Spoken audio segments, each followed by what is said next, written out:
BJP के रियासती सदर चंद्रशेखर बावनकुले के बेटे संकेत बावनकुले की कार से नागपुर में हिट एंड रन केस वाकये की जांच जारी है।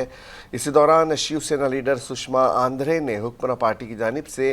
केस पर असरअंदाज होने और मुलजिम को बचाने की कोशिश का इल्जाम लगाया। उन्होंने कहा कि जांच में काफ़ी खामियां पाई जा रही हैं। नागपुर में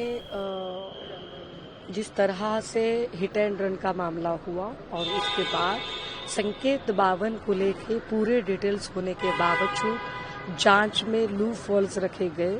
और संकेत बावनकुले या उसकी गाड़ी के कोई भी डिटेल्स इस एफआईआर में नहीं आए। उसके उपरांत चंद्रशेखर बावनकुले कहते हैं कि नहीं, यह सारी निष्पक्ष जांच हो, यही मेरी मांग है। अगर आप निष्पक्ष जांच की बात कर रहे हैं तो फिर जिसने एफआईआर दर्ज कराई वह जितेंद्र सोनकामले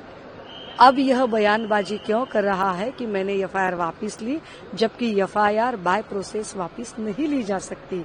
इसका यही अर्थ है कि यह इन सारे मामलों में एक दबाव बनाने की कोशिश की जा रही है और यह दबाव,